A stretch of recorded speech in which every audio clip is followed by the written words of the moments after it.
আসসালামু আলাইকুম ওয়া রাহমাতুল্লাহি ওয়া বারাকাতুহু। ইন্নাল হামদালিল্লাহ নাহমাদুহু ওয়া নাস্তাঈনুহু ওয়া নাস্তাগফির ওয়া নাউযু বিল্লাহি মিন শুরুরি আনফুসিনা ওয়া সাইয়্যাতি আমালিনা। মান ইয়াহদিহিল্লাহু ফালা মুদিল্লা লাহু ওয়া মান ইউদ্লিলহু ফালা হাদিয়া লাহু। ওয়া আশহাদু আন লা ইলাহা ইল্লাল্লাহু ওয়াহদাহু লা শারীকা লাহু ওয়া আশহাদু আন্না মুহাম্মাদান আবদুহু ওয়া রাসূলুহু। আম্মা বা'দ। رب اشرح لي صدري ويسر لي أمري واحلل عقدة من لساني يفقهوا قولي رب زدني علما رب زدني علما। সম্মানিত আজকের ক্লাসে উপস্থিত সুপ্রিয় ভাই সকল, সম্মানিত বোন, আল্লাহ তাবারক ওয়া তাআলার বিশেষ রহমতে, বিশেষ দয়ায় আজকে আমরা শেখ ইবনে উসাইমিন রাহিমাহুল্লাহর বই মাকারিমুল আখলাকের নবম ক্লাসে উপস্থিত হয়েছি। আর তিনি আমাদেরকে সুস্থ রেখেছেন, ভালো রেখেছেন, আর এইরকম একটি উন্নতম জ্ঞান অর্জনের একটি বৈঠকে উপস্থিত হওয়ার তৌফিক দিয়েছেন। তারপরে আমাদের সকলের প্রাণপ্রিয় নবী করিম মুহাম্মদ সাল্লাল্লাহু আলাইহি সাল্লাম, তিনার উপর অসংখ্য শান্তির ধারা বর্ষিত হোক, যিনার জীবন আমাদের সকলের জন্য উত্তম আদর্শ, উত্তম নমুনা, যিনি ভালো চরিত্র বাস্তবায়ন করে দেখিয়েছেন, যিনার চরিত্রই ছিল কোরআন, অর্থাৎ কোরআন অনুযায়ী তার চরিত্র ছিল। আল্লাহুম্মা সাল্লি আলাইহি আল্লাহুম্মা বারিক আলাইহি। আমরা পূর্বের ক্লাসে যে বিষয়ে ছিলাম, যে রাসূল সাল্লাল্লাহু আলাইহি সাল্লামের ব্যবহার, তার ব্যবহারে একটি দৃষ্টান্ত দেওয়া হয়েছিল। আজকে তার দ্বিতীয় একটি দৃষ্টান্ত নিয়ে আলোচনা হবে, যেটা শেখ ইবনে উসাইমিন রাহিমাহুল্লাহ তিনি উল্লেখ করেছেন। খুব চমৎকার দৃষ্টান্ত, আর এতেও অনেক কিছু শিক্ষা রয়েছে। নবী সাল্লাল্লাহু আলাইহি সাল্লামের চরিত্র, ভালো ব্যবহার ফুটে উঠে। একজন ব্যক্তি রমজান মাসে নবী সাল্লাল্লাহু আলাইহি সাল্লামের নিকটে এসে বলেন যে হালাকতু, আমি হালাক হয়ে গেছি, আমি বরবাদ হয়ে গেছি, আমি ধ্বংস হয়ে গেছি। তো রাসূল সাল্লাল্লাহু আলাইহি সাল্লাম তাকে বলেন যে ওয়ামা আহলাকাকা, যে তোমাকে কিসে ধ্বংস করেছে, কিসের কারণে তুমি ধ্বংস হয়েছো, কেন তুমি এই কথা বলছো? তখন সেই ব্যক্তি বলেন যে ওয়াকাতু আলা ইমরাআতি ফি রমাদান ওয়া আনা সাইম, যে আমি সিয়ামরত অবস্থায় রমজান মাসে আমি আমার স্ত্রীর সাথে সঙ্গম করে ফেলেছি, জিমা করে ফেলেছি।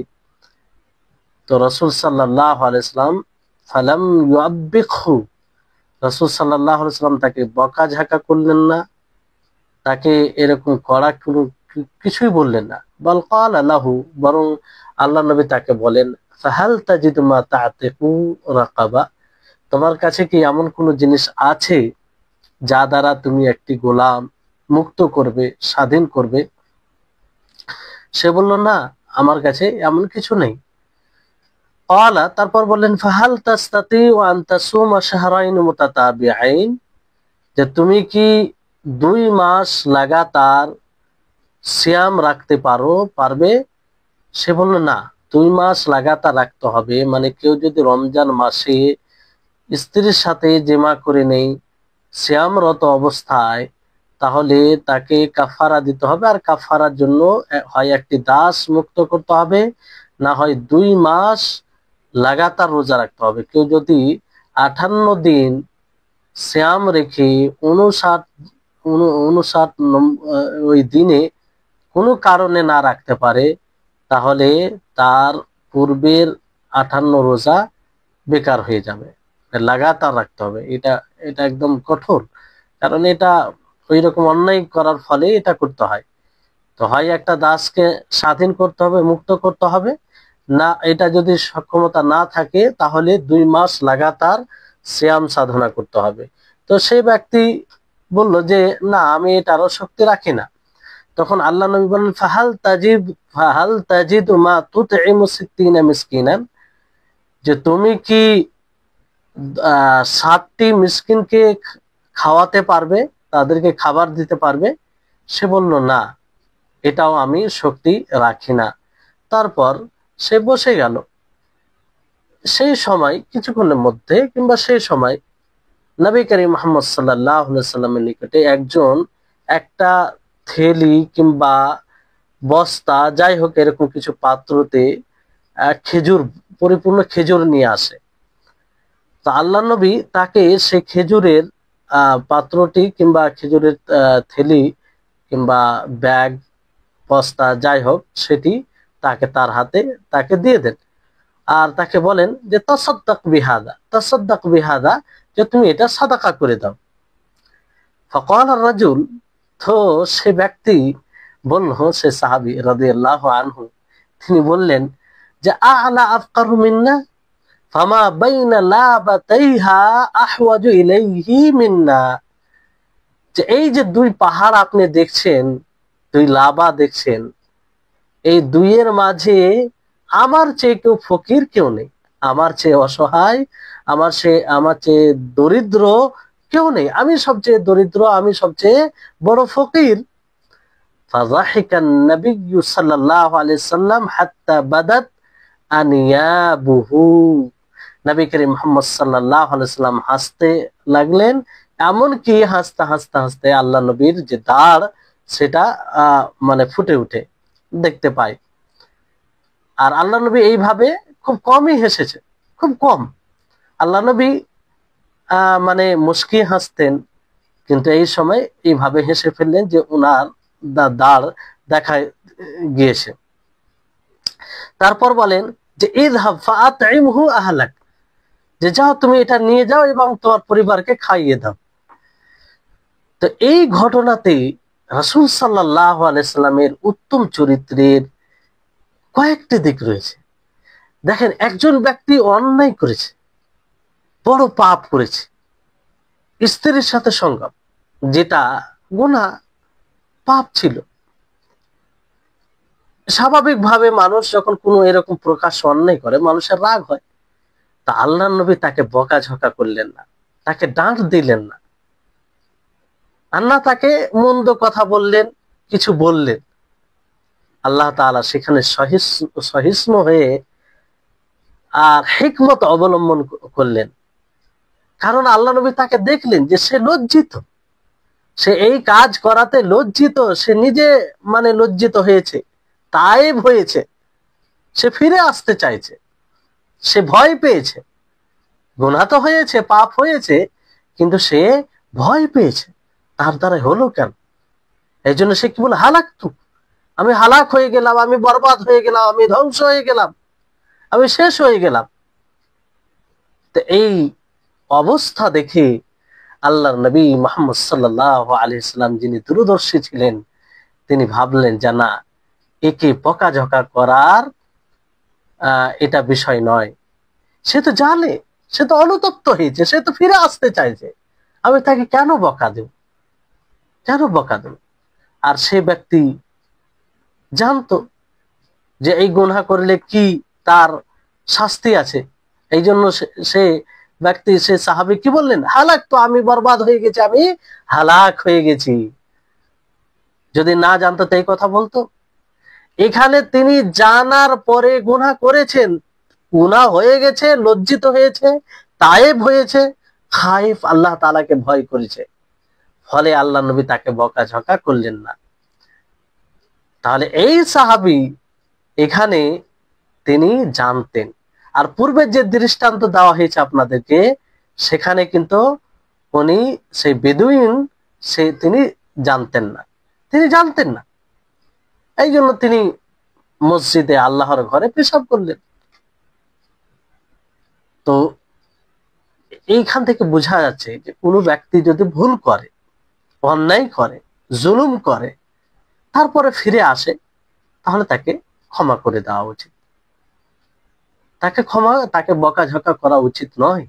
কিন্তু আমাদের সমাজে কেমন হয় যে কোনো ব্যক্তি অন্যায় যদি করে তাহলে আমরা তাকে ছাড়ি না, যদিও সে তওবা করে, যদিও সে লজ্জিত হয়, যদিও সে তার আচরণে বোঝা যায় যে সে আগামীতে করবে না, সে বারবার বলে যে আমি ভুল করেছি, অন্যায় করেছি, হয়ে গেছে আমার দ্বারাতে, আমি আগামীতে করব না, তারপরও আমরা তাকে ক্ষমার দৃষ্টিতে দেখি না, আল্লাহর নবী মুহাম্মদ সাল্লাল্লাহু আলাইহি সাল্লামকে দেখুন, কি আচরণ, কি ব্যবহার, কি তার সাথে হিকমত অবলম্বন করলেন। বড় দুঃখ আফসোস সেখানে হয় যে আমাদের সমাজে অনেক মানুষ তওবা করে ফিরে আসে, আল্লাহ তাদেরকে হেদায়েত দেয়, আল্লাহর বিশেষ রহমত হয় তাদের উপরে। পূর্বে মদ খেয়েছে, জিনা করেছে, অন্যায় করেছে, গালিগুলোজ করেছে, বিভিন্ন প্রকারের জুলুম করে থাকে, যত প্রকারের জুলুম সবকিছু করে থাকে। কিন্তু একটা সময় আল্লাহ তাআলা তৌফিক দেয় তাকে, সে ফিরে আসে, সে লজ্জিত হয়, আল্লাহর কাছে ক্ষমা চায়, ইনিয়ে বিনিয়ে ক্ষমা চায়, তারপরে সে ভালো কাজ করে। কিন্তু আমাদের সমাজ তাকে ক্ষমার দৃষ্টিতে দেখে না, তাকে স্মরণ করে দেয়, আজকে তুমি মুত্তাকি হয়েছো, আজকে তুমি আল্লাহওয়ালা দেখাচ্ছ, আজকে তুমি এই করছো, এই নামাজ পড়ছো, তুমি তো আগে মদ পান করতে, তুমি তো আগে চুগলখড়ি করতে, তুমি তো আগে অন্য কারো মাল অন্যায় ভাবে খেতে। এইভাবে তাকে ভৎসনা, তাকে নানা রকম দুঃখ দেওয়া হয় সমাজে। শিক্ষার অভাব। নবী সাল্লাল্লাহু আলাইহি সাল্লামের আদর্শকে এখনো বুঝেনি তারা। কি অধিকার, যে আল্লাহ হিসাব নেবেন, যে আল্লাহ জান্নাত জাহান্নামের ফয়সালা করবেন, যে আল্লাহ হৃদয়ের সমস্ত মানুষের হৃদয়কে জানেন, সেই আল্লাহ ক্ষমার দ্বার খুলে রেখেছেন, সেই আল্লাহ ক্ষমা করে দেন। আর আজকে আমরা এত নিষ্ঠুর হয়েছি, এত কঠোর পাষাণের অধিকারী হয়েছি যে একজন মানুষ গুনাহ করেছে, পাপ করেছে, সে ফিরে এসেছে, আমরা তাকে ক্ষমা করতে পারি না। তার পূর্বের ওই পাপগুলো উল্লেখ করে বলি যে তুমি এই গুনাহ করেছো, তুমি এই পাপ করেছো, তুমি এই করেছো, আজকে তুমি সাধু হয়েছো, আজকে তুমি মুত্তাকি দেখাচ্ছ, আল্লাহওয়ালা দেখাচ্ছ নিজেকে। এইভাবে তাকে ভর্ৎসনা দিতে থাকি। নামাজ পড়লে বলে তুমি এই কাজ করেছো, এখন নামাজ পড়ে কি হবে? একজন অমুসলিম সে যদি ইসলাম কবুল করে তো সে ব্যাপারে এসেছে আল ইসলাম ইয়াহদিমু মা ক্বাবলাহু, যে ইসলাম তার পূর্বের সমস্ত বিষয়কে ভেঙে চুরমার করে দেয়। অর্থাৎ যা অন্যায় করেছে আল্লাহ তাআলা ক্ষমা করে দেন, বড় শিরক তাকে আল্লাহ তাআলা ক্ষমা করে দেন। কিন্তু আমাদের সমাজে কিছু লোক জাহিল, মিসকিন, জ্ঞানের মিসকিন, তারা এই বিষয়টি বুঝতে চায় না কিংবা বোঝার চেষ্টা করে না। তাহলে এই ঘটনাতে আল্লাহ নবীর চরিত্র ফুটে উঠে। এই জন্য নবী সাল্লাল্লাহু আলাইহি সাল্লামের আদর্শকে যারা নিতে পেরেছে তাদের এই চিত্র দেখা গিয়েছে। সাহাবায়ে কেরাম রিজওয়ানুল্লাহি আলাইহিম আজমাইনকে দেখুন, তারা কি চরিত্র অবলম্বন করেছিলেন। সালমান ফারসি রাদিয়াল্লাহু তাআলা আনহুর ব্যাপারে বলা হয় যে তিনি তার দাসকে যখন মাল দিতেন, কিছু দিতেন, তখন গনে দিতেন, এমনকি মাংস দিতেন তো মাংস কটুকরো দিচ্ছেন সেটাও দিতেন, গনে দিতেন। ওনাকে বলা হতো যে সালমান ফারসি তুমি এটা কি করছো, কেন গনে দিচ্ছ? তার দাস বলতো যে আপনি তো আমার ব্যাপারে জানেন, যা আপনি কোনো প্রকারে খেয়ানত করি না আপনার মালে, তারপর আপনি এইভাবে গনে দিচ্ছেন। সালমান ফারসি তিনি বলতেন যে শোনো, আমি তোমার ব্যাপারে ভালো ধারণা রাখি, তোমাকে ভালোভাবে জানি, তোমার উপরে আমি কোনো কুধারণা করি না, কিন্তু আমি চাই যে তোমার ব্যাপারে যে ধারণা আছে, তোমার ব্যাপারে যে অবস্থান আছে আমার হৃদয়ে, সেটা যেন পরিবর্তন না হয়। কারণ আমি যদি গনে না দিই তাহলে শয়তান আমার হৃদয়ে প্ররোচনা দিতে পারে, শয়তান আমার হৃদয়ে এই কথা দিতে পারে যে তুমি তাকে মাল দিয়েছো, গনে দাওনি, না জানে এক দুই পিস সে নিজে ভক্ষণ করে নিয়েছে, খেয়ানত করেছে, এইরকম কথা আমার হৃদয়ে শয়তান দিতে পারে। ফলে আমি সেই প্ররোচনাতে দুর্বল হয়ে যেতে পারি। তোমার ব্যাপারে যেটা অবস্থান, সেই অবস্থান অব্যাহত নাও থাকতে পারে, কারণ দুর্বল আমরা। এই জন্য গনে দিই যাতে শয়তানের কোনো সুযোগ না থাকে। আমি তোমার ব্যাপারে ধারণা রাখি, ভালো ধারণা রাখি। আর এই গনে দেওয়ার মানে এটা নয় যে তোমার ব্যাপারে আমি কুধারণা রাখি। সম্মানিত উপস্থিতিগণ, তাহলে দেখুন এটা কার চরিত্রের প্রভাব? সেই নবী করিম মুহাম্মদ সাল্লাল্লাহু আলাইহি ওয়াসাল্লাম। এটাও বলা হয় তিনি তার যখন কাজ যারা করে তারা যখন না থাকতো তিনি নিজে আটা করতেন। লোকেরা বলতো যে তোমার তো লোক রয়েছে, তারা করবে। তো তিনি বলতেন যে সে অন্য কাজে গিয়েছে, আমি এটা করে নিচ্ছি যাতে তার কাজটা হালকা হয়ে যায়। এই হচ্ছে চরিত্র তাদের। যারা নবী সাল্লাল্লাহু আলাইহি সাল্লামের চরিত্রকে আদর্শ মনে করে মেনে নিয়েছেন তারা এইরকমই মানে হয়েছে, এরকম সুব্যবহার ভালো চরিত্রের অধিকারী হয়েছে। নবী করিম মুহাম্মদ সাল্লাল্লাহু আলাইহি সাল্লাম কি সুন্দর ব্যবহার করলেন। আর এখানে একটি বিষয়, সূক্ষ্ম বিষয় আপনাদেরকে বলি যে দেখেন, শুধু ওয়াজ নসিহত কিংবা মানুষকে বলাটাই যথেষ্ট নয়, আমার আপনার সাধ্যে যদি থাকে তাহলে ব্যবস্থাও করতে হবে, ব্যবস্থা করতে হবে। আল্লাহর নবীর নিকটে সেই সাহাবী এলেন, বললেন যে আমি হালাক হয়ে গেছি, বরবাদ হয়ে গেছি। আল্লাহর নবী তাকে ফতোয়া দিয়ে ছেড়ে দেননি। আল্লাহ নবী তাকে বললেন যে তুমি কি একটি গোলাম স্বাধীন করতে পারবে? সে বলল না। তুমি কি 2 মাসের পরস্পর শ্যাম সাধনা করতে পারবে? বলল না। আল্লাহ নবী তাকে বললেন তুমি কি 60টি মিসকিনকে খাওয়াতে পারবে? সে বলল না। আল্লাহ নবী এটা বলে তাকে ছেড়ে দেয়নি। সেই সময় একটি ব্যাগে খেজুর আসে, সেই খেজুর মূলত আল্লাহ নবীর নিকটে এলো, আর সেই খেজুরের ব্যাগ পুরো সেই সাহাবীকে দিয়ে দিলেন যে যাও তুমি সাদাকা করে দাও। সমাধান, সলিউশন। আজকে আমাদের অবস্থা কি, যে কেউ এলো আমাদের সাথে থাকা সত্ত্বেও কোনো গুরুত্ব দিই না, বাস বলে ফেললাম হলো। সলিউশন আল্লাহ নবী সেটা সমাধান করে দিয়েছে। যখন সেই সাহাবী আল্লাহ নবী তাকে সাদকা করতে বললেন যে তুমি সাদকা করো, অন্যদেরকে খাইয়ে দাও, তাহলে এটা তোমার কাফারা হয়ে যাবে। তো সেই সাহাবী কি বললেন যে আমি তো সবচেয়ে বড় ফকির, আমি তো নিঃস্ব ব্যক্তি, আমার কাছে কিছুই নেই, আমার পরিবারে খাবারের প্রয়োজন রয়েছে। তখন আল্লাহ নবী হেসে তাকে বললেন যে তুমি তুমি তোমার পরিবারকে খাইয়ে দাও। কি সলিউশন, কি সমাধান তিনি দিলেন। তো এই হচ্ছে বিষয়, আমাদেরকে এরকমটা হবে। অনেক সময় মানুষ আমাদেরকে ইশারা ইঙ্গিতে বলে, কিন্তু আমরা বুঝতে চাই না, বুঝেও আমরা বোঝার চেষ্টা করি না।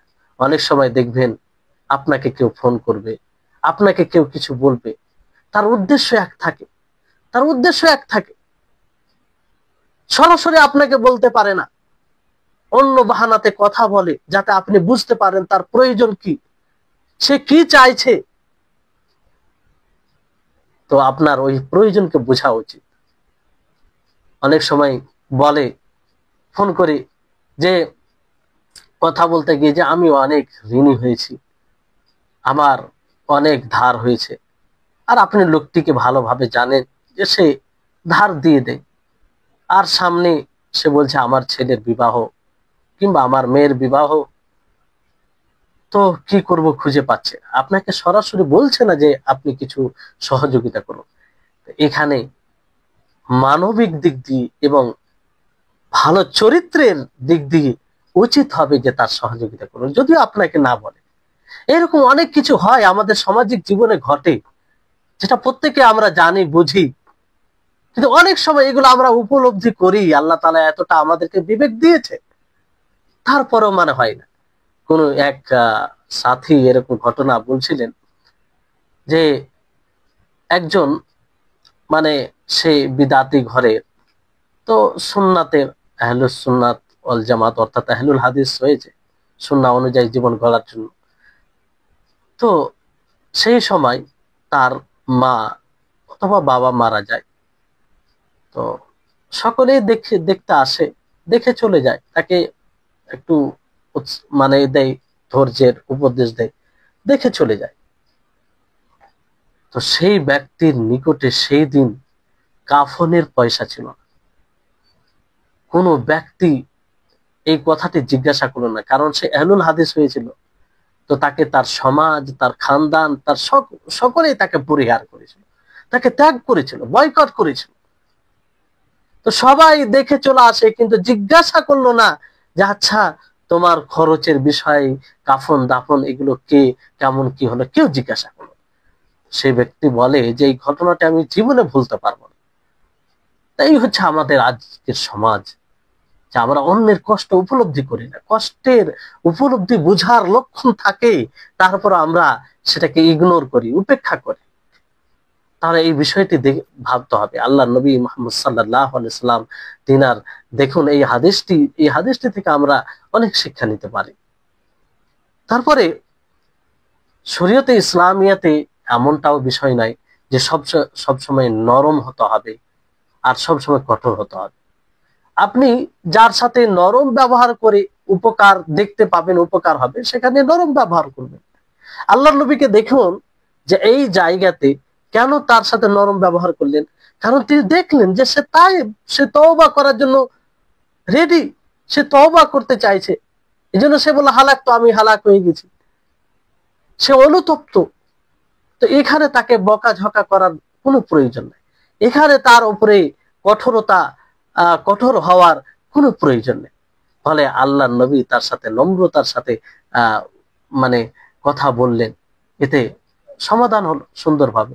ঠিক ওই বেদুইনের সাথে আল্লাহ নবী কিরূপ ব্যবহার করলেন। তো অনেক সময় আছে যে কঠোর হওয়া দরকার আছে, যেমন আল্লাহর নবী কি বলেন যে যখন ছেলে 7 বছর হবে তাদেরকে নামাজের হুকুম দাও, আর যখন 10 বছর হয়ে যাবে তাদেরকে প্রহার করো। তাদেরকে কি করো? প্রহার করো, নামাজ না পড়লে মারো তাদেরকে, কঠোর হও, ভয় দেখাও তাদেরকে। এখানে কঠোর হতে হবে। এখানে নিজের সন্তান বলে যে তাকে কি করে মারবো, তাকে তার ব্যথা হবে, তার কষ্ট হবে, তাকে ভয় দেখাবো, তাকে খারাপ লাগবে, এই ভেবে এটা প্রত্যাখ্যান করা ঠিক হবে না। এইভাবে এটা প্রত্যাখ্যান করা ঠিক হবে না, কারণ এখানে শরীয়তের এটাই হিকমা যে তার প্রতি কঠোর হতে হবে, তার প্রতি কি হতে হবে? কঠোর হতে হবে। তো ইসলামে যেখানে কঠোর হতে বলেছেন সেখানে কঠোর হতে হবে। তো এই হচ্ছে বিষয়। আর আমাদেরকে এক অপরের সহযোগী হতে হবে, যে কথাটা ফুটে উঠেছে এই পূর্বের যে কথাগুলো বললাম, যে সহযোগিতা হতে হবে। শুধু আমরা বলে দেব এক সমাধানের কথা, মানে কোন একটা কেউ জানতে চাইলে বলে দেব আর তার তাউন করব না, সহযোগিতা করব না, এরকমটা যেন না হয়, এরকমটা না হয়। যেমন সালমান ফার্সি, আপনারা তার ব্যাপারে জানেন যে একটি প্রসিদ্ধ, তার ইসলাম নিয়ে আসার ব্যাপারে বড় শিক্ষণীয় একটি ঘটনা তার সাথে ঘটেছে, তার জীবনের সাথে, ইসলাম গ্রহণ করার দিক দিয়ে। তো সালমান ফার্সি তিনি কারো গোলাম ছিলেন, দাস ছিলেন। তো তার মালিক কি বলেছিলেন যে এতগুলো খেজুরের গাছ লাগাতে হবে, তাহলে স্বাধীন হবে। ওনার কাছে কোনো প্রকারের মাল ধন ছিল না। আল্লাহ নবীকে বলেন, আল্লাহ নবীর কাছে তখন সোনার কি একটা আসে, সেটা তাকে দিয়ে দেন, যে যাও, এটা দ্বারা তুমি নিজেকে স্বাধীন করো, নিজেকে মুক্ত করো। এই ছিল নবী সাল্লাল্লাহু আলাইহি সাল্লাম, যে তাআউন করতেন, সহযোগিতা করছেন, এক অপরের সহযোগী হতেন। মনে রাখবেন, এক অপরের সহযোগিতা করতে গিয়ে আমাদের মাল ধন কমে না, বরং দেখবেন যারা এই গুণে গুণান্বিত হয় তাদের জীবনে বারাকা আসে, তাদের মাল ধনে বারাকা আসে। সাময়িকভাবে মনে হবে যে আমার এই মালটি খরচ করে দিলাম, চলে গেল, তা আসলে চলে যায় না। আল্লাহ তাআলা কোন দিক দিয়ে বারাকা দান করে। এই জন্য আপনার প্রতিবেশী, আপনার সমাজে, আপনার আশেপাশে, আপনার জ্ঞানে যারা এরকম অসহায় আছে, যাদের প্রয়োজন আছে, এই শীতকালে দেখবেন অনেক গরিব ফ্যামিলি আছে, চুপি চাপে আপনি তাদের বাড়ি যান, 2-1 জোড়া পোশাক কিনে দিন। ছোট কাজ, অল্প খরচ, কিন্তু এই কাজটি আপনার জন্য কত বড় হবে জানেন? আপনি একটি প্রশান্তি পাবেন, আর আল্লাহ তাআলা এটা কবুল করে নিলে আপনার জান্নাতে যাওয়ার মাধ্যম হবে। তার দোয়া, সে দোয়া করবে, এই জন্য আপনি সহযোগিতা করবেন না, বরং আল্লাহ তাআলা সন্তুষ্টি লাভের উদ্দেশ্যে। তো সে দোয়া করবে, সেই দোয়া কবুল হবে। তো এগুলো কাজ করতে হবে, নিজেকে অভ্যস্ত করতে হবে, ছোট হলেও করতে হবে। পাশে কেউ পড়ছে, নিজের সন্তানকে পড়াচ্ছে, কোন স্কুলে, প্রতিষ্ঠানে, মাদ্রাসায় মাসিক ফি আছে, দিতে তার খুব কষ্ট হয়, খুব কষ্ট করে সে ম্যানেজ করে, কোনো মাসের ফি তাকে তার হাতে দিয়ে বলেন যে আপনি এটা দিয়ে দেন, আমার পক্ষ থেকে হাদিয়া থাকলো, সামান্য টাকা। তো এইভাবে আমরা লোকের সহযোগী হতে পারি। যতটুকু আল্লাহ তাআলা দিয়েছে সেই ক্ষমতা অনুযায়ী আমরা এক অপরের প্রয়োজনকে বুঝবো। যখন আমাদের সাথে কথা বলবে, তার যদি অন্য কোনো উদ্দেশ্য থাকে তাহলে সেটাকে বোঝার চেষ্টা করতে হবে, আর ওই বুঝে সেরকম ভাবে সহযোগিতা করতে হবে। তা এই ছিল নবী করিম মুহাম্মদ সাল্লাল্লাহু আলাইহি সাল্লামের আখলাক, চরিত্র। তার অনেক দৃষ্টান্ত আছে। এখানে এরকম সুযোগ নেই যে তার সমস্ত উদাহরণগুলো, তার জীবনে যে আরো স্পর্শকাতর বিষয়গুলো ঘটেছে সেগুলো আপনাদেরকে বলবো, তার সুযোগ নেই। কারণ একটা এই বইকে আমরা শেষ করব, এটা মূল উদ্দেশ্য যাতে আমরা সচরিত্রবান কিভাবে হব সেটা আমরা বুঝতে পারি, আর ভালো চরিত্র হওয়ার আসল অর্থটা কি। তারপরে শেখ ইবনে উসাইমিন রাহিমাহুল্লাহ একটি গুরুত্বপূর্ণ বিষয় তুলে ধরেছেন, সংশয়। ভালো চরিত্রের ব্যাপারে সংশয়, কুধারণা যে কিছু মানুষের হয়ে থাকে, যেটা সমাজে শুনে থাকবেন আপনারাও, যে অনেকেই বলে যারা পশ্চিমে থাকে, পশ্চিমাবাদ ইউরোপ দেশগুলিতে, বলে যে তাদের আখলাক চরিত্র খুব ভালো, তাদের আখলাক চরিত্র ভালো, তারা ব্যবসায় মিথ্যা প্রতারণার সাহারা কম নেই। তার বিপক্ষে যখন মুসলিমকে দেখা যায়, তারা ব্যবসায় ধোঁকা দেয়, মিথ্যা কসম খায় এবং প্রতারণা করে, মানুষকে ধোঁকা দেয়। তো এখান থেকে এইগুলো দেখে অনেক মানুষ মনে করে যে ইউরোপ, এইসব দেশের, যতগুলো দেশ আছে সেই দেশগুলো লোকের বেশি ভালো চরিত্র মুসলিমদের চরিত্রের তুলনায়। তো এই কথা কি সঠিক? না, সঠিক নয়। কারণ এটা আকীদার সাথে সম্পর্ক। শেখ ইবনে উসাইমিন রাহিমাহুল্লাহ এই বিষয়টি এই জন্য তুলে ধরেছেন যে এটা আকীদার সাথে সম্পৃক্ত বিষয়। কোন মানুষ যদি এই ধারণা রাখে যে কাফেরদের চরিত্র বেশি ভালো মুসলিমদের তুলনায়, কারণ হয়তো তার অভিজ্ঞতায় এসেছে যে মুসলিমের সাথে লেনদেন করতে গিয়ে, মুসলিমের সাথে মুসলিম ব্যবসায়ীর সাথে ক্রয় করতে গিয়ে সে ধোঁকা খেয়েছে, প্রতারণার শিকার হয়েছে, তার লস হয়েছে, কিন্তু তার তুলনায় যখনই কাফেরদের সাথে ব্যবসা করতে গিয়েছে সে নিজেকে লাভবান মনে করেছে, তাদেরকে ভালো চরিত্র অধিকারী পেয়েছে। ফলে এই এই এই কথা বলে যে মুসলিমদের তুলনায় তাদের ব্যবহার চরিত্র ভালো, এই কথা, এই ধারণা তারা রাখে। আর হয় অনেক সময় হয় যে মুসলিম কিছু ব্যবসায়ী আছে যে তাদের সাথে আপনি লেনদেন করবেন, তাদের সাথে আপনি কেনা বেচা করবেন, তো আপনাকে ধোঁকা দিয়ে দেবে, আপনাকে ধোঁকা দেয়। অনেকের হয়, কিছু মুসলিমের মধ্যে এরকম হয়, আর তার তুলনায় কাফেরদের সাথে করতে গিয়ে এরকমটা পায় না। তো স্বাভাবিক তার মনে এরকম কথা চলে আসে, ধারণা আসে যে কাফেরদের মানে ভালো ব্যবহার। তো এই যে কাফেরদের এই ভালো ব্যবহার, এই ভালো ব্যবহারটা কি আসলে কি তাদের ভালো ব্যবহার, আর এই ধারণা কি ভুল না সঠিক, এটা জানার দরকার আছে, কারণ এটা আকীদার সাথে সম্পৃক্ত। তো এর উত্তরে ইবনে উসাইমিন রাহিমাহুল্লাহ তিনি বলেন যে এটা তো দাবি যে মুসলিমই ধারণা রাখুক। তো মুসলিম যে এই ধারণা রাখে কোন মুসলিম কাফেরদের ব্যাপারে, যে তাদের ব্যবহার চরিত্র ভালো, তো এই ধারণা রাখা এটা তাদের দাবি, এর দলিল লাগবে, বাস্তবে এটা হতে হবে। মানুষ যে কোনো দাবি করতে পারে, দাবি করলেই যে সঠিক হবে তা নয়, কারণ যে দাবি করবে তাকে দলিল লাগবে, দলিল দ্বারা সাব্যস্ত করতে হবে যে হ্যাঁ এই কথাই সত্য। তো মানুষের মধ্যে এই বিষয়টি যদিও প্রসিদ্ধ থাকে, মানুষের বলে থাকে, কিন্তু এটা সঠিক নয়। ইবনে উসাইমিন রাহিমাহুল্লাহ তিনি বলেন যে ফাহাদা লাইসা বিসাহিহ, যেটা সঠিক নয়, কারণ তারা অনেক মন্দ আচরণের অধিকারী। এটা তারা জানে যারা তাদেরকে কাছে থেকে দেখেছে, তাদেরকে নিকট থেকে দেখেছে, তাদেরকে ন্যায়ের দৃষ্টিতে দেখেছে, ইনসাফের দৃষ্টিতে দেখেছে। হ্যাঁ, তাদের নিকটে তারা ভালো চরিত্রবান হতে পারে যাদেরকে তারা বড় দৃষ্টিতে, সম্মানের দৃষ্টিতে দেখে, সম্মানের দৃষ্টিতে দেখে। স্বাভাবিক, কাউকে যদি সম্মানের দৃষ্টিতে দেখা হয় তার সব জিনিসই ভালো লাগবে, তার মন্দ জিনিস তখন দেখা যায় না। এই জন্য একজন কবি খুব সুন্দর কথা বলেছেন যে ওয়াইনুর রিদা আন কুল্লি আইবিন কালিলা কামা আন্না আইনা সুখতি তুবদিল মাসাবিয়া,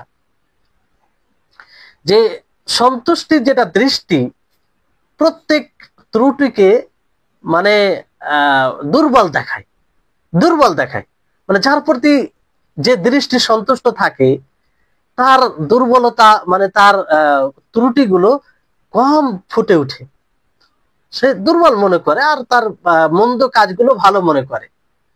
কিন্তু তার পরিবর্তে যার দৃষ্টি অসন্তুষ্ট, কেউ যদি কাউকে ঘৃণা করে, অসন্তুষ্ট থাকে কার প্রতি, তা তার সমস্ত মন্দ জিনিস ফুটে উঠবে সেই দৃষ্টিতে। তো অনুরূপ ভাবে কেউ যদি ইউরোপ মামালিক যেগুলো আছে, ইউরোপ দেশ যেগুলো আছে, আমেরিকা, লন্ডন, হ্যাঁ, এই সব দেশ যেগুলো আছে পশ্চিমাবাদ, তো এদেরকে যখন বড় দৃষ্টিতে দেখবে, সম্মানের দৃষ্টিতে দেখবে, যারাই দেখে তারাই মনে করে যে তাদের কালচার, তাহজিব, সভ্যতা খুব ভালো, এটা মনে করে। কিন্তু আসলে তা নয়, আসলে তা নয়। কারণ যারা শেখ ইবনে উসাইমিন রাহিমাহুল্লাহ তিনি বলেন যে আমাকে অনেক যুবক যারা পশ্চিমাবাদে গিয়েছে, সেখানে থেকেছে, তাদের ব্যাপারে বলেছে যে তারা অনেক মন্দ আচরণের অধিকারী, তারা কু আচরণের অধিকারী, তাদের মন্দ আচরণ, ভালো ব্যবহার হয় না। কিন্তু তারা যখন ব্যবসা বিজনেস করে, ক্রয় বিক্রয় করে, তারা এটা ভালো করে জানে যে নিজের ব্যবসাকে বৃদ্ধি করার জন্য, নাফা প্রফিট বেশি অর্জন করার জন্য এই নীতি অবলম্বন করতে হবে। তারা ব্যবসার নীতিমালা জানে, তারা ব্যবসার নীতিমালা জানে। এই জন্য তারা কখনো ব্যবসা বিজনেসে ধোকা দেবে না। কারণ যখন তারা জানে যে কাউকে যখন ধোকা দেব, কাউকে ঠগাবো, তো দ্বিতীয়বার সে যাবে না। প্রথমবার না বুঝে দ্বিতীয়বার যাবে যখনই সে বুঝতে পারবে যে আমার সাথে ধোকা হয়েছে, আমার সাথে প্রতারণা হয়েছে। তো যে জায়গায় সে প্রতারণার শিকার হয়েছে সেখানে কখনো যাবে না। এটা মানুষের স্বভাব, এটা মানুষের স্বভাব। তো এই বিষয়টি তারা ভালোভাবে জানে, এই জন্য তারা ব্যবসায় এই নীতি অবলম্বন করে। তার কারণ তারা বস্তু পূজারী, তারা বস্তু পূজারী। তারা এটা নীতি অবলম্বন করে এই জন্য নয় যে তারা ভালো আখলাকের, ভালো চরিত্রের অধিকারী, এই জন্য নয়, বরং তারা বস্তু পূজারী, তারা বস্তুবাদী। তারা চায় তাদের ব্যবসা বিজনেস বৃদ্ধি হোক, তারা চায় তাদের ব্যবসা বিজনেস সমাজে ছড়িয়ে পড়ুক, তাদের নিকটে মানুষ বেশি বেশি করে আসুক, বেশি বেশি করে মানুষ তাদের সামান জিনিসপত্র ক্রয় করুক। আর এটা হয় যাতে তারা সফল দেখা যায়। তারা ব্যবসা বিজনেসে অনেক অনেক তারা আগে উন্নতি করেছে আর উন্নতি করেই যাচ্ছে। কারণ তারা এই নীতিতে খুব কঠোর দৃঢ়। তারা নিয়ম অনুযায়ী প্রফিট নেই এবং ধোকা দেওয়ার চেষ্টা করে না। এই হচ্ছে বিষয়। তো কারণ এটা তারা ভালো করে বুঝে। আর তারা কি করে ভালো চরিত্রের অধিকারী হবে, আল্লাহ তাবারক ওয়া তাআলা তাদের ব্যাপারে বলেন সূরা বাইয়ানার মধ্যে, ইন্নাল্লাযীনা কাফারু মিন আহলিল কিতাবি ওয়াল মুশরিকিন, যে নিশ্চয় যারা আহলে কিতাব এবং মুশরিকিনদের মধ্যে কুফরি করেছে, ফি নারি জাহান্নামা খালিদিনা ফিহা, তারা জাহান্নামে চিরস্থায়ী থাকবে। উলাইকা হুম শাররুল বারিয়া, যে তারা সর্বনিকৃষ্ট মাখলুক হবে, সর্বনিকৃষ্ট মাখলুক হবে তারা। তাহলে বলুন, যে আল্লাহ তাদের এই বিবরণ দিয়েছেন, যে আল্লাহ তাদের কথা বলতে গিয়ে বলেন যে তারা মানুষের মধ্যে সর্বনিকৃষ্ট, তাদের আখলাক কি করে ভালো হতে পারে? তারা ভালো চরিত্রের অধিকারী কি করে হতে পারে? তারা ভালো ব্যবহারের অধিকারী কি করে হতে পারে? আল্লাহ তাবারক ওয়া তাআলার কথা কি মিথ্যা? আল্লাহ তাবারক ওয়া তাআলার কথা কি সত্য নয়? সম্মানিত উপস্থিতিগণ, এই জন্য শেখ ইবনে উসাইমিন রাহিমাহুল্লাহ তিনি বলেন যে কখনো হতে পারে না, কখনো হতে পারে না যে তারা ভালো চরিত্রের অধিকারী, কারণ তারা মাখলুকের মধ্যে নিকৃষ্ট। আর আপনি যদি গভীর ভাবে দেখেন, ইনসাফের দৃষ্টিতে দেখেন, ন্যায়ের দৃষ্টিতে দেখেন, তাহলে আপনি সূর্যের আলোর নেই আপনি তাদেরকে বুঝতে পারবেন যে তারা কতটা নিম্নমানের চরিত্রের অধিকারী, কতটা নিকৃষ্ট চরিত্রের অধিকারী। তারা ব্যবসায়ী এই নীতি অবলম্বন করে, আসল তাদের আখলাকের কারণে নয়, বরং তারা তাদের ব্যবসাকে বৃদ্ধি করার জন্য। তো আপনি যদি তাদেরকে তাদের জুলম, তাদের অন্যায়, তাদের তাদের যে ব্যবহার, প্রকৃত ব্যবহারকে দেখেন, তাহলে আল্লাহ তাবারক ওয়া তাআলার এই বাণীর সত্যতা আপনি জানতে পারবেন। উলাইকা হুম শাররুল বারিয়া, উলাইকা হুম শাররুল বারিয়া। আসলে বিষয়টি হচ্ছে, দেখেন যে যখন মানুষ নিজেকে পরাস্ত মনে করে, নিজেকে আগে থেকে দুর্বল মনে করে, নিজেকে সামনে যারা আছে তাদের থেকে নিজহীন মনে করতে লাগে, তখন সামনের সমস্ত কাজ ভালো লাগে এবং সামনের সমস্ত তাকে মানে সম্মানিত হয়ে যায়। আজকে এই যে আমেরিকা বলেন, লন্ডন বলেন, ইংরেজ মানে যতগুলো দেশ আছে, সেগুলো দেশের কথা বলেন, তারা শক্তিশালী, তারা বিভিন্ন প্রকারের ওয়েপন, অস্ত্র তৈরি করছে, যা মুসলিমরা করতে পারে না, মুসলিম দেশে সেগুলো নেই, আর তারা কিন্তু এগুলো করছে। তো অনেক মুসলিম মনে করছে যে তারা এত উন্নত, আর আজকে আমরা কিছুই নেই, কিছুই করি না, আজকে আমাদের হাতে কিছুই নেই, তখন নিজেকে সেখানে মানে পরাজিত মনে করে। ফলে তাদেরকে ইজ্জত ও সম্মানের চোখে দেখে। তো তাদের কোন একটা নীতি যখন দেখে, সেটাকে বড় মনে করে, আর মনে করে যে আমাদের মধ্যে নেই, তার মানে তারা ভালো চরিত্র অধিকারী। আসলে তাদেরকে একটা কোনো এক প্ল্যাটফর্মে, বিশেষ প্ল্যাটফর্মে দেখে থাকে, তাদের ভিতরে যায় না। তারা ব্যবসা বিজনেস সেই প্ল্যাটফর্মে তাদেরকে দেখেছে, সেটা দেখে মনে করে যে তারা তাদের বাস্তব জীবনও তাই। জি না, তাদের বাস্তব জীবনে এটা নয়। আপনি যদি তাদের জীবনে তাকান তো অবাক হবেন। তাদের কোনো সামাজিক ব্যবস্থা নেই, পারিবারিক বিষয় নেই, বাবা মা, বোন, ছেলে, সন্তান, এগুলো কিছুর তাদের পার্থক্য নেই, কিছুর পার্থক্য নেই। যতদিন যৌবন থাকে ততদিন তারা আনন্দ, ফুর্তি, আয়েশ করে, কিন্তু যখন বৃদ্ধ অবস্থায় পৌঁছে যায়, সে মেয়ে হোক ছেলে হোক, তার দেখাশোনার কেউ থাকে না, প্রকৃত বাবাকে তার পরিচয় হয় না। এইরকম তাদের পরিবারের অবস্থা। এত নিকৃষ্ট ব্যবহারের অধিকারী হয় তারা যে মানে তাদের যে একটা স্ত্রীর দৃষ্টিতে স্বামীর শ্রদ্ধা থাকবে, স্বামীর দৃষ্টিতে স্ত্রী থাকবে, গায়রত থাকবে, এগুলো কিছুই নেই। পরিবারের সকলেই একসাথে মিলে, আমাদের সমাজে কি হয়, মুসলিম সমাজে, যে যখন ছোট থাকে তখন তার বাবা মা সুন্দরভাবে লালন পালন করে, একটু বড় হয় বাবা মায়ের তরবিয়ত থাকে, বাবা মা সুন্দর সুশিক্ষা দেয়, তারপরে আরেকটু বড় হয় বিবাহ দেয় সুন্দরভাবে, বিবাহ দিতে গিয়ে একটা সুন্দর মেয়ে দেখে, ভালো চরিত্র কি খারাপ চরিত্র অধিকারী সেটা দেখে বিবাহ দেয়।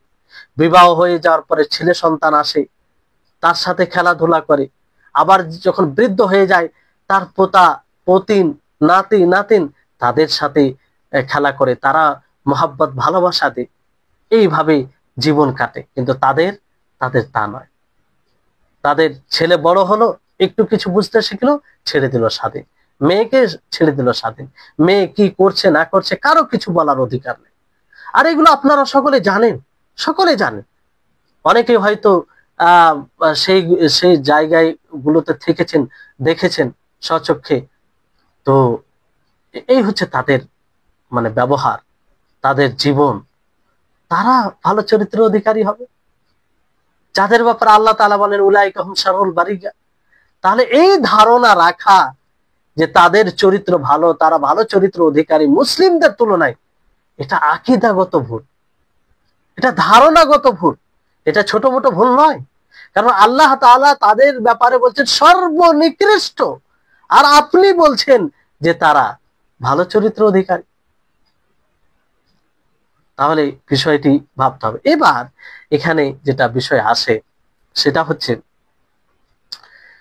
তাদের মধ্যে দেখবেন পর্দা এগুলো কিছুই নেই, যা ইশারাতে বোঝানো হয়েছে, আপনারা সকলেই সব জিনিস থেকে অবগত, আপনারা সকলেই জানেন। এবার প্রশ্নটা জাগছে যে কিছু মুসলিমের মধ্যে দেখা যায় ধোঁকা দেয়, খেয়ানত করে, মিথ্যা কথা বলে, সামানের ত্রুটিকে ছুপিয়ে বিক্রি করে দেয়, যেটা ধোঁকার মধ্যে আসে, এগুলো করে, এটা অস্বীকার করার কিছু নেই, অনেকে আছে করে। অনেকে দেখবেন যে এতটা মানে অভিজ্ঞতার অনুযায়ী মুসলিমদের সাথে লেনদেন করতে গিয়ে, ব্যবসা করতে গিয়ে এরকমটা হয়ে যায় যে তার হৃদয়ে ঘৃণা চলে আসে, সে মনে করে না যে কখনো আমি মুসলিমদের সাথে ব্যবসাই করব না। কারণ তার জীবনে এমন লোকদের সাথে সম্মুখীন হতে হয়েছে যারা ওই ধোঁকা, প্রতারক, মানুষকে ধোঁকা দেয়, মিথ্যা কথা বলে, ওই ধরনের লোক। তো এইরকম হয়েছে। কিন্তু যারা এরকম, সমস্ত মুসলিমকে এরকম না, সমস্ত মুসলিম না। আর যারা এরকম তারা আসলে ইসলামে দুর্বল, মানে ইসলামকে সেরকম ভাবে নিজের জীবনে বাস্তবায়ন করতে পারেনি, দুর্বল, তারা ইসলামকে বাস্তবায়ন করতে পারেনি। তো তাদের ঈমানের দুর্বলতা, তাদের কিসের দুর্বলতা? তাদের ইসলামে ঘাটতি, তাদের দিনের ঘাটতি। তো যাতে দিনের ঘাটতি থাকবে, সেজন্য কি আমরা দিনকে বলবো যে দিন অসম্পূর্ণ কিংবা দিন মন্দ? এটা কোনোদিন হতে পারে না। শরীয়ত পরিপূর্ণ, আল-ইয়াউমা আকমালতু লাকুম দীনাকুম ওয়া আতমামতু আলাইকুম নি'মাতি ওয়া রাদিতু লাকুমুল ইসলাম দীনান। শরীয়ত পরিপূর্ণ, সব দিক দিয়ে পরিপূর্ণ। ইসলামে সর্বপ্রকারের শিক্ষা দেওয়া হয়েছে। ইসলামে যতটা বেচা কিনা, ব্যবসা, বিজনেস সম্পর্কে নীতিমালা সুস্পষ্ট করে তুলে ধরেছে, কোন ধর্মে তুলে ধরা হয়নি, কোন ধর্মে তুলে ধরা হয়নি।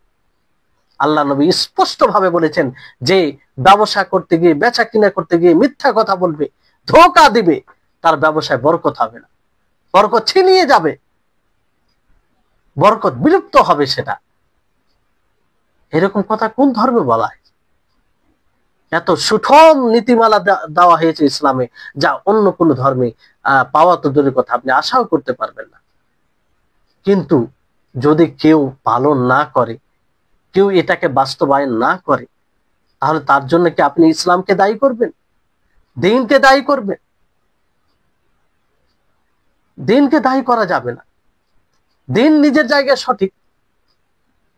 তারপরে আপনার বিষয়টি হচ্ছে যে যারা এইভাবে মন্দ চরিত্রের অধিকারী হয় ব্যবসা করতে গিয়ে, তারা মূলত একটি অন্যায় করে না, দুইটি তিনটি অন্যায় করে। যারা এই ধরনের চরিত্রের অধিকারী হয়, ব্যবসা করতে গিয়ে মিথ্যা কথা বলে, ব্যবসা করতে গিয়ে ধোঁকা দেয় মানুষকে, ত্রুটিকে ছুপিয়ে, যেগুলো খুঁত আছে সেগুলোকে ছুপিয়ে মাল বিক্রি করে, তারা মূলত নিজের নফসের সাথেও মন্দ আচরণ করে, শরীয়তের সাথেও তারা মন্দ আচরণ করে, অন্যায় করে, শরীয়তের ছবিকে তারা খারাপ করে, ইসলামের ইমেজকে তারা খারাপ করে। তারপরে যারা তাদের সাথে লেনদেন করে তাদের সাথেও কুব্যবহার করে, অমুসলিম যারা তাদের সাথে লেনদেন করে তাদের সাথেও কুব্যবহার করে। কারণ যখন একজন মানুষ তার সাথে লেনদেন করে, ধোঁকা, প্রতারণার শিকার হয় তার সাথে, তখন ভাবে যে এই লোকটি মুসলিম, মনে হয় ইসলামটাই খারাপ। যেটা মানুষ ধারণা করে থাকে, মনে হয় ইসলামটাই খারাপ। অনেকেই হয় যে মানুষ দাড়ি ছেড়ে আছে, সালাত আদায় করে, এই দেখে, বাহ্যিক দিক দেখে তার উপরে ভরসা করে বড় অ্যামাউন্টের ব্যবসা লেনদেন করে, পরবর্তীতে প্রকাশ পায় যে সে ধোঁকাবাজ, প্রতারক।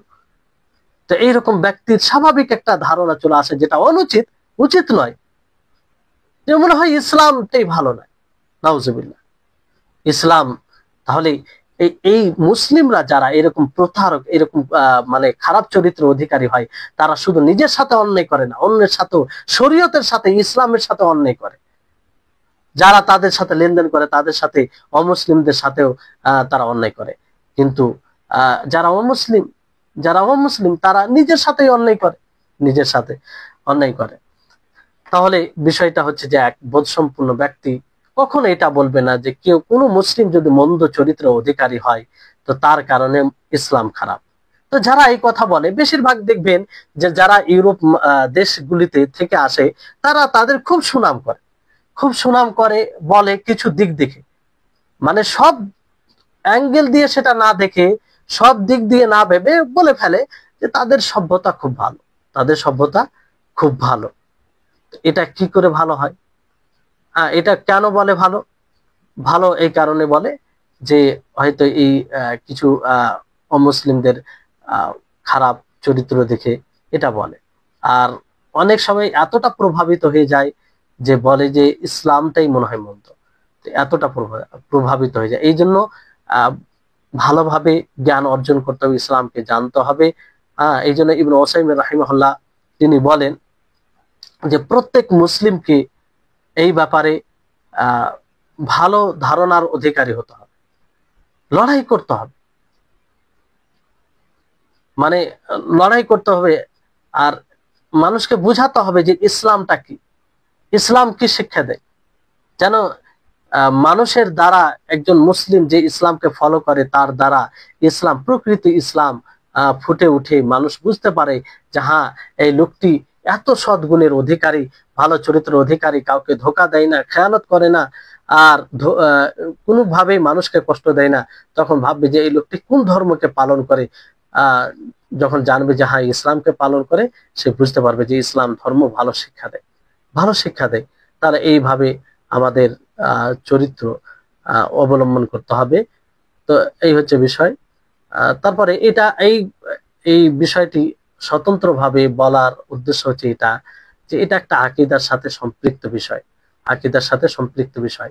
আর অনেক সময় মানুষ ভাবে যে তারা এতগুলো হাতিয়ার, এতগুলো অস্ত্র তৈরি করে, তারাই সব করছে, আমরা করতে পারি না, তার মানে তারা খুব বড়, এই জন্য তাদের সবকিছু ভালো লাগে। এই জন্য শেখ সালেহ আল ফাউজান হাফিজাহুল্লাহকে যখন বলে কেউ যে অমুসলিম যারা ইউরোপ দেশগুলি, তারা অনেকগুলো অস্ত্র তৈরি করছে, অনেক কিছু করছে, যা দ্বারা আমরা সেটা মানে অনেক সহযোগিতা পাচ্ছি, তো আমরা কিছু করতে পারি না, নিজেকে দুর্বল বলে প্রকাশ করলো। তো শেখ সালেহ ফাউজান হাফিজাহুল্লাহ তিনি বলেন যে হুম ইয়াখদুমু নানা, যে খাল্লুহুম, তাদেরকে ছেড়ে দাও, তাদেরকে ছেড়ে দাও, তারা মূলত আমাদের খেদমত করছে, তারা মূলত আমাদের কি করছে? খেদমত করছে, তারা তৈরি করে আমাদের কাছে বিক্রি করে। তো তাদেরকে, তাহলে দেখেন যে আমাদের তাদেরকে দেখার দৃষ্টিভঙ্গি কি, এটা আসলে দেখার বিষয়। একজন ব্যক্তি এই দৃষ্টিভঙ্গিতে দেখছে যে তারা এতগুলো জিনিস তৈরি করে নিয়েছে, এত বড়, এত উন্নতি করেছে, এই জন্য তাদেরকে সম্মানের দৃষ্টিতে দেখতে আরম্ভ করে, তাদের সব কাজ ভালো লাগতে লাগে। আর একজন ব্যক্তি কি, যে না, তারা তৈরি করছে তাদের দুনিয়ায় সবকিছু, এই জন্য তারা দুনিয়াতে উন্নতি করছে, কিন্তু তারা তাদেরই তৈরি করা জিনিস দ্বারা আমরা নিজে ব্যবহার করছি, ইসলামের খেদমত করছি, তো তারা আমাদের খেদমত করছে। তাহলে বোঝার অ্যাঙ্গেল পরিবর্তন করতে হবে। আমরা আমাদের সকলকে এই ইসলাম নিয়ে গর্বিত হতে হবে। ওয়া আনা আউয়ালুল মুসলিমিন, এই বাক্য দ্বারা মূলত একটি বিষয় ফুটে আসে যে আল্লাহ নবী গর্ব করে বলতেন, আর প্রত্যেকটা মুসলিমকে গর্ব করতে হবে, গর্ব করতে হবে যে আমি মুসলিম, আমার ধর্ম ইসলাম, যেটা সব দিক দিয়ে পরিপূর্ণ। যাই হোক, আজকে এখান থেকে ইতি করছি। আল্লাহ তাবারক ওয়া তাআলা আমাদের সকলকে যেন এমন চরিত্রের অধিকারী করেন যে চরিত্র দ্বারা অন্যরাও যেন বুঝতে পারে যে ইসলাম খুব একটি সুন্দর ধর্ম, ইসলাম আল্লাহর প্রেরিত মনোনীত ধর্ম, যে ধর্মই একমাত্র আল্লাহর নিকটে গ্রহণযোগ্য। আল্লাহ তাআলা যেন সেই চরিত্রের অধিকারী হওয়ার তৌফিক দান করেন। ওয়া আখির দাওয়ানা আনিল হামদুলিল্লাহি রাব্বিল আলামিন। আসসালামু আলাইকুম ওয়া রাহমাতুল্লাহি ওয়া বারাকাতুহু।